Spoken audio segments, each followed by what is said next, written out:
By the time you die, somewhere between $2 and $4 million will have passed through your hands. And most people reach the end with almost nothing to show for it. These same biblical principles made me a millionaire in my 20s, and they're the reason I won't be one of those people. Here's the part nobody told me growing up. The Bible is not anti-money. Somewhere along the line, we all got sold a lie that being broke makes you holy, and having money makes you greedy and evil. It's backwards. There's a verse that flat out says if you don't provide for your own household, you've denied the faith and you're worse than an unbeliever. That's not a gentle suggestion. And there's a story Jesus told about three guys and a pile of cash that completely rewired how I think about every dollar. One of them got called wicked and lazy. The other two got the words every one of us wants to hear. And the difference had nothing to do with how much they started with. So let's get into what Scripture actually says about earning more, keeping more, and building wealth your grandkids will still feel. Let's kill the guilt first, because it's costing you money. Deuteronomy says it's God who gives you the power to get wealth. Proverbs says a good man leaves an inheritance to his children's children. Read that again. Not just a good name, not just good memories, an inheritance, actual money passed down 2 generations. So no, money is not the villain here. Money turns evil when you make it an idol and sacrifice your family and your soul to chase it. But earning well so you can take care of the people you love, that's not greed, that's obedience. My whole goal is simple. Make as much as I can in as little time as I can, so I've got more left over for my family, my church, and the people who need help. And notice I didn't say retire early. I used to be all in on the retire at 40 dream. I changed my mind because work itself is a gift. God gave Adam a job in the garden before anything ever went wrong. So I'm not trying to escape work. I'm just trying to be ruthless about how I use it. Which brings us to that story.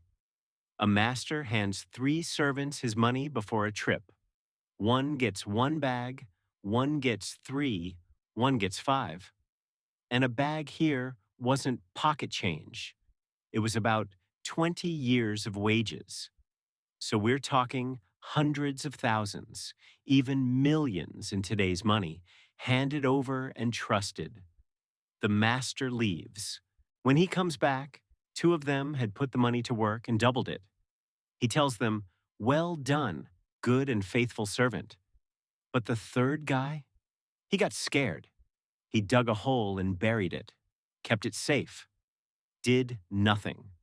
And the master calls him wicked and lazy. That one hit me hard. Because remember that 2 to 4 million that runs through the average life? That's your bags of gold. That's what you've been handed.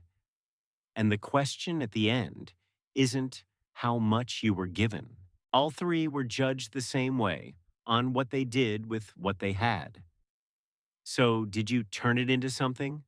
Or did you blow it on nicer cars, nicer vacations, a pile of stuff, and reach the finish line with nothing to pass down? That's the question this whole thing is really about. So how do you actually earn more? Step 1, and the Bible is blunt about this, don't be lazy. Proverbs says, lazy hands make you poor, but diligent hands bring wealth. It also says, do you see someone skilled in their work? They'll stand before kings. Read that carefully. Not decent at their work. Skilled. You don't get in front of kings by being okay. You get there by being one of the best. So pick your thing and chase the top. Top 5%. Top 1% if you can get there. Because the better you get, the more you earn. It's not complicated. And here's the move most people sleep on. If you make 50 bucks an hour and you spend a few nights a week for 6 months leveling up a real skill, you can double your income. Double it. That's not a fantasy. That's just refusing to burn your evenings on a screen. The Bible literally says, redeem the time, because the days are evil. And most of us torch our lives one scroll at a time. But earning more is only half of it. Those two servants didn't run out and get second jobs. They made their money make money. That's the part broke people and wealthy people do completely differently. And Scripture even tells you how to spread it. Ecclesiastes says, give a portion to 7 or even to 8. That's diversification, written thousands of years before Wall Street existed. Don't stack it all in one place. When I started, every dollar I had was in real estate. Then it hit me. If this one thing tanks, I'm wiped out. So I spread out. A slice in real estate, a slice in my own business, a slice in stocks and metals. And with stocks, don't bet the farm on one company. Buy the whole market. Just parking money in a basic index fund has historically doubled it about every 7 years, while you do nothing but wait. But here's my one hard rule. I never put money into something I don't understand. Every time I got greedy and gambled on a hot tip I couldn't explain, I lost. Every single time. And every time I slowed down and actually learned it first, I did fine. That's the whole difference between investing and gambling with extra steps. There's a verse for this too. The simple believe anything, but the prudent give thought to their steps. Translation: know your numbers. You can't fix what you refuse to look at. Track what comes in, track what goes out, and give every dollar a job before the month even starts. Boring? Maybe, but that's how you stop being a slave to the lender and start telling your money where to go instead of wondering where it went. So what's all of this actually for? Not a bigger pile for its own sake.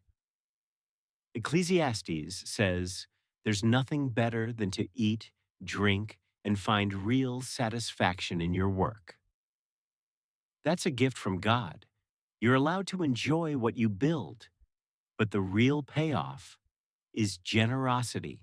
Proverbs says, one person gives freely and grows all the richer, while another hoards and ends up with less. The one who waters others gets watered himself. And it sounds too good to be true, but it plays out. People who give tend to grow their own net worth faster because giving rewires how you think and how you work.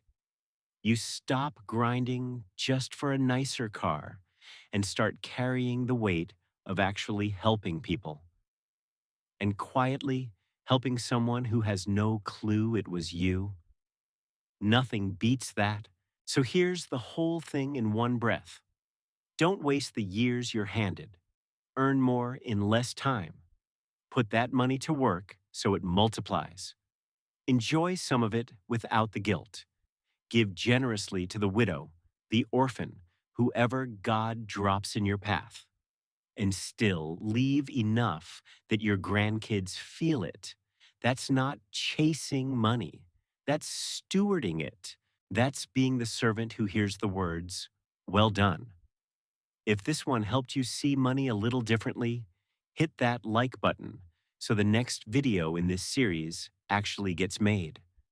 The last one crossed 10,000 likes. And honestly, that's the only reason this one exists.